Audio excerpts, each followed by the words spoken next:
The Dark Frigate. Chapter 22. Back to the Inn. If this were a mere story to while away an idle hour, I, the scribe, would tie neatly every knot and leave no Irish pennants hanging from my work. But life, alas, is no pattern drawn to scale. The many interweaving threads are caught up in strange tangles, and over them darkly and inscrutably Atropes presides. Who cannot recall to mind names and faces still alive, with the friendship of a few weeks or months, a friendship pleasant in memory, a friendship that promised fruitful years, but that was lost forever when a boy or a man drifted out of sight for one reason or another, and on one tide or another of the projects that go to make up life. To Philip Marsham, tramping again the high roads of England, there came, mingled with many other desires, a longing to see once more the Scottish smith, who had wrought the dirk that had tasted blood for his protection in those dark adventures at sea. But when he came to the smithy beside the heath, he found it open and empty. The wind blew the door on rusty hinges. Brown leaves had drifted in and lay about the cold forge. The coals were dead. The bellows were broken. The lonely man who had wrought iron on the now rusty anvil had taken his tools and gone. The day was still young, for the wayfarer, starting early and in the fullness of his strength, had this day covered 3 miles in the time that one had taken him when he walked the road before. So he left the smithy and pushed on across the heath and far beyond it, marking each familiar farm and village and country house, until night had fallen and the stars had come out, when he laid him down under a hedge and slept. He was thinking, when he fell asleep, of Nell Intick. He remembered very well her handsome face. Waking that night upon his bed of leaves, he saw far away on a hill the dancing flames of a campfire, concerning which he greatly wondered. For having been long out of England, he had small knowledge of the ups and downs of parliaments and kings, and in the brief time since his return, of which he had spent nearly all in prison, he had heard nothing of the tumultuous state of the kingdom, save a few words dropping here or there while he was passing through hamlets and villages, and seen nothing thereof, save such show of arms as in one place or another had caught his eye, but not his thought. Although he knew it not, since he was a plain lad with no gift of second sight, he lay in the country poised on the brink of war, and his bed was made in a field where a great battle was to be fought. He went on at daylight, and going through a village at high noon, saw a preacher in clipped hair and sober garb, who was calling on the people to be valiant and of good courage against those wicked men who had incited riots and rebellion among the Roman Catholics in Ireland, whereby the king might find pretext for raising a vast army to devastate and enslave England. Sorely perplexed by this talk, of which he understood little, Phil besought a sneering young fellow, who stood at no great distance, for an explanation, to which the fellow replied that it was talk for them that wore short hair and long ears, and that unless a man kept watch upon his wits, his own ears would grow as long from hearing it as those of any round-headed country donkey. At this Phil took umbrage, but the fellow cried nay, that he would fight no such keen blade, who was, it seemed, a better man than he looked, and with a laugh he waved the matter off and strolled away.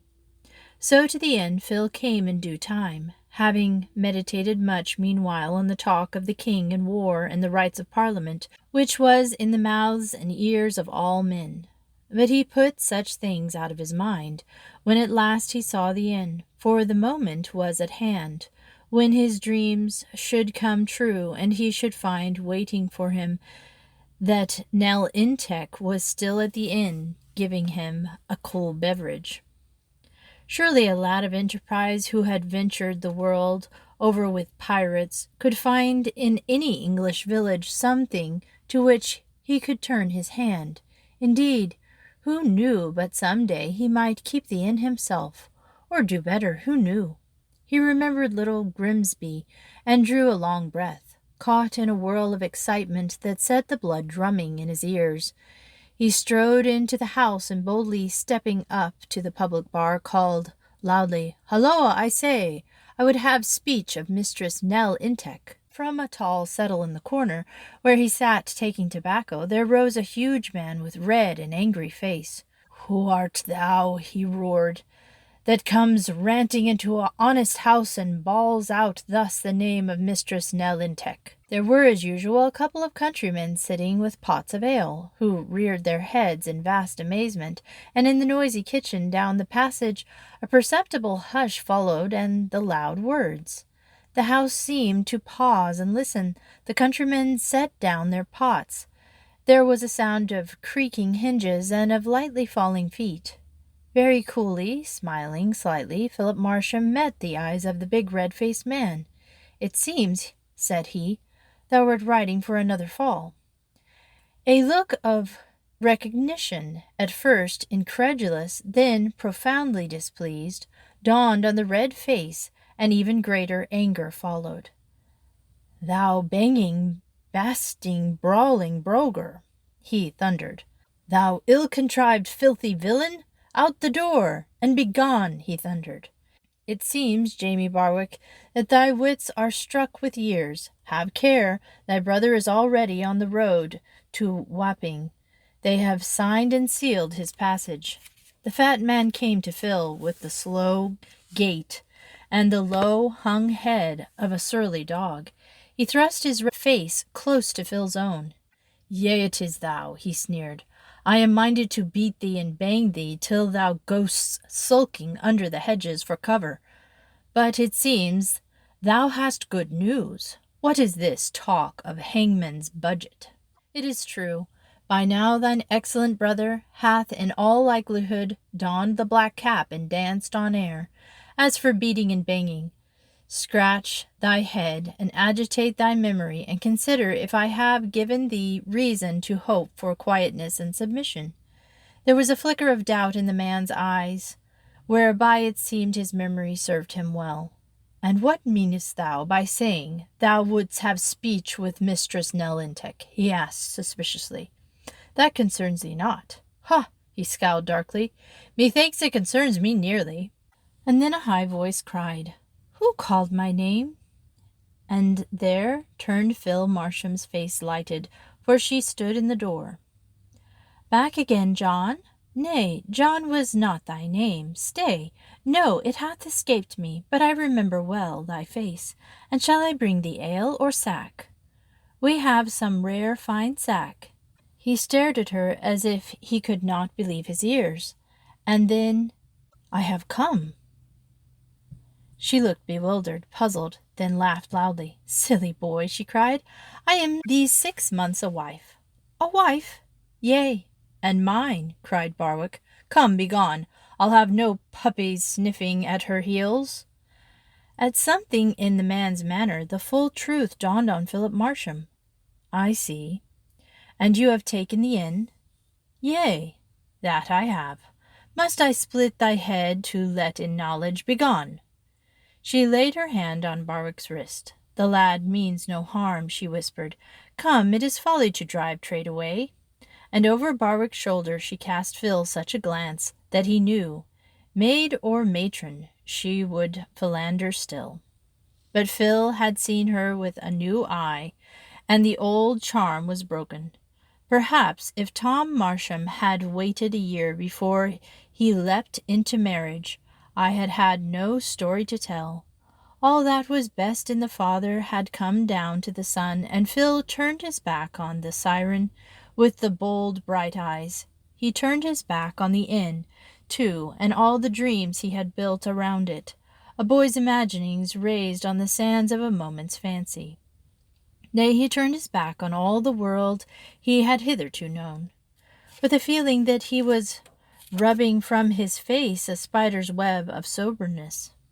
Then he was cutting the last cord that bound him to this old, wild life.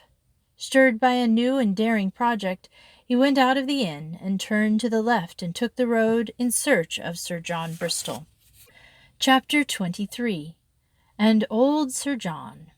Sir John Bristol, there, gentlemen, was a brave, honest man, a man of spirit and of honour. If you crossed him, if you toyed with him, his mirth was rough. His hand was hard. He was relentless as iron. But for a man who stood his ground and fought a bold fight and met squarely the old man's eyes, there was nothing Sir John would not do. After all his weary travels by land and sea, Philip Marsham had at last come back to find a man whom he had seen but once and for a brief time. Yet in that man he had such complete confidence as he had never had in any other, and since Jamie Barwick had left the man's service and taken the inn, who knew? Striding over the same rolling country road that he had tramped with Martin long before, and coming soon to the park, he skirted it and pressed on, and keeping meanwhile his eyes and wits about him until he perceived a gate and a porter's lodge, he went to the gate, and finding it ajar, slipped through and made haste up a long avenue with overreaching trees. A man from the lodge came out and angrily called after the intruder, but Phil never looked back. The avenue turned to the left, and he saw at a distance the great house. He was of no mind to suffer hindrance or delay. The sunset sky threw long, still shadows across the grass, and countless wandering branches of ivy lay like a dark drapery upon the gray walls of the old house. A huge dog came bounding and roaring down the avenue, but when the lad smiled without fear and reached a friendly hand towards him, the beast stopped clamoring and came quietly to heel. Light shone from the windows, and softly on the still evening air the thin, sweet music of a virginal stole over the broad terrace of lawns. The clamor of the dog, it seemed, had attracted the attention of those within, for a gray-haired servant met the stranger in the door. He stood there suspiciously, forebodingly, and with a cold stare searching the young man from head to heel. "I would have speech with Sir John Bristol," said Phil. The servant frowned. "Nay, you have blundered," he replied haughtily. "The servants' hall." "I said Sir John." "Sir John? It is. Impossible." "I said Sir John." The servant moved as if to shut the door. "Come," said Phil quietly. "Enough of that. I will have speech with Sir John Bristol." For a moment the servant hesitated, and then from within a great voice cried, "Come, Caddon, what's afoot?" In haughty disapproval of the lad without, the servant turned his back, but to the man within he spoke with difference, as if apologizing. "Yea, Sir John, the fellow is insistent, but I shall soon have him off. Go, Caddon, leave him to me." The servant moved away and disappeared. Virginelling had ceased, and on the lawns and the avenue and the park, which stretched away in the dark valley, a deep silence had come with the twilight. The sun had set, and the long shadows across the grass were lost in the greater shadow of evening. As the world without had grown darker, the lights within seemed to have grown brighter. "Come, fellow, come into the hall. So have I not seen thee before?" "Yea, Sir John." "Ha! I can remember faces. Aye, there are few that escape me. Let us consider. Why, on my life, this is the lad that gave Barwick such a tumbling that the fellow walked lame for a week. Speak up. Have I not placed thee right?" "Yea. Though I was faint for want of food, I was quicker on my feet than he." The old man laughed until his brave curls shook. "In faith, it is said with moderation. And what now, lad? What hath brought thee hither? Since Barwick hath left your service—" "That he hath, that he hath. It seemed there might be a place for a keeper." "For a keeper? Ha, ha, ha! Nay, thou'rt too spirited a lad to waste away as keeper.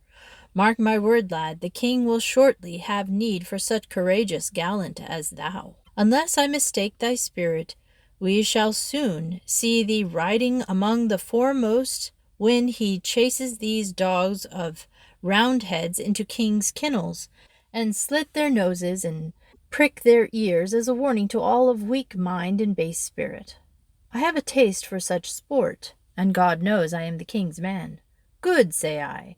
Sir John's clear eyes searched the frank eyes of the lad, and the old man was pleased with what he found. Come, the cook shall fill thy belly, and Cabden shall find thee a bed. Cabden, Cabden, I say. Yea, Sir John. Make place for this good fellow in the servants' hall, and see that he hath all that he can eat and drink. Yea, Sir John. But stay a moment. Thy name, fellow? Philip Marsham. Philip Marsham? The heavy brows knotted, and Sir John spoke musingly. Philip Marsham, I once knew a man of that name. Silence fell upon the hall. Grey Cadden stood a little behind his master, and when Phil looked past Sir John, and he saw standing in the door the tall, quiet girl he had seen with the old knight that day in the wood so long since, doubtless it was she who had played upon the virginal. Her dark eyes and fine dignity wove a spell around the lad. A spell of the magic that has come down from the beginning of time, the magic that is always young. Take such spells, such magic, as lightly as you please, yet they have overturned kingdoms, and not once, but many times have they launched 1,000 ships. Did you ever hear of Dr. Marsham of Little Grimsby? Sir John asked, and he watched the lad very closely. Yea. And what have you heard of him? He is my grandfather. So! The old knight stepped back and bent his brows. Verily, he said, I believe the lad hath spoken truth. Go, Cobden. There is no place in the hall for this lad. The servant departed, and the girl stepped nearer. Your father's name? Sir John said. My father's name was Thomas Marsham. Doubtless he bred you to the sea. He did. He broke the hearts of his father and his mother. Phil stood silent in the hall, and looked Sir John in the eye. Since there seemed to be no reply, he waited for the knight to speak again. Tom Marsham's father and mother are dead, but within the year, lad, they stood where you are standing now. It was the last time I saw them. What could a young man say? Philip Marsham remembered well the one time he had himself seen them. Who knew what might have happened had he spoken? But the chance was gone and forever. There is no place for Philip Marsham in my servants' hall, said Sir John. His father. But no, let the dead lie. There is no place for Philip Marsham in my servants' hall. Under my roof he is my guest. Chapter 24. And again the Rose of Devon. The story of Philip Marsham and of Sir John Bristol, and of the fortune left by the good Dr. Marsham of Little Grimsby, how it came to his grandson, and was lost in the war that brought ruin to many a noble family, is a tale that may some day be worth the telling of that. I make no promises. The years that followed were wild and turbulent, but during their passage Phil chanced upon one reminder and another of his earlier days of adventuring. He saw once again the long ranting madman who had carried the great book. He might not have known the fellow, who was in a company of Brownists or Anabaptists or some such people, had he not heard him crying out in his voice like a cracked trumpet, to the great wonder and admiration of his fellows. Never was a man beset with such diversity of thoughts. There was Jacob, too, who had sneaked away like a rat on the eve of the day when Tom Jordan's schemes fell about his ears. Phil once came upon him face to face, but when their eyes met, Jacob slipped round a corner and was gone. He was a subtle man and wise, and of no intention to be reminded of his days as a pirate. Phil Marsham went to the war with Sir John Bristol, and fought for the king, and rose to be captain. And with the story of Philip Marsham is interwoven inseparably the story of Anne Bristol and of her father, Sir John. For Sir John Bristol died at the second battle of Newbury, with his head on Philip Marsham's knees, and in his grief at losing the brave knight who had befriended him, the lad prayed God for vengeance on Roundhead armies. And yet, though his grief was bitter, he had too just a mind to see only one side of a great war. Once when they sent him from the king's camp on a secret mission, the enemy ran him to cover, and he escaped them only by doubling back and hiding in the garret of a cottage, where he lay high under the thatch and watched through a dusty little window the street from the Red Boar Inn down the hill to the distant meadows. Without being himself seen, he heard far away a murmur as of droning bees. Minutes passed, and he heard the drone settle into a hollow rumble, from which there emerged after a time the remote sound of rattling drums, the occasional voice of shouting men, and then, of a sudden, there broke on the air a sound as of distant thunder, in which he made out a chorus. His staff and rod shall comfort me, his mantle e'er shall be my shield. My brimming cup I hold in fee of him who rules the battlefield. The voices of singing men came booming over the meadows. They were deep, strong voices, and there was that in their volume and fierce earnestness which made a man shiver. Phil heard a dog barking. He saw a woman standing in the door of a cottage. He saw a cloud of dust rise above the meadow. Then they came. First a band of men on foot in steel caps, with their furlocks shouldered, swinging out in long, firm strides. Then a little group of kettle drums hammering away in fierce rhythm. Then a number of horsemen with never a glint of gold on their bridles and never a curl from under their iron helms. Then rank behind rank, a solid column of foot that followed along the dusty road over hillock and hollow, dark and somber, undulating like a torpid stream of something thick and slow, that mightily forces a passage over every obstacle in its way. They came up the hill, turning neither to the right nor to the left, up the hill and over it, and away to the north, where King Charles and all his armies lay.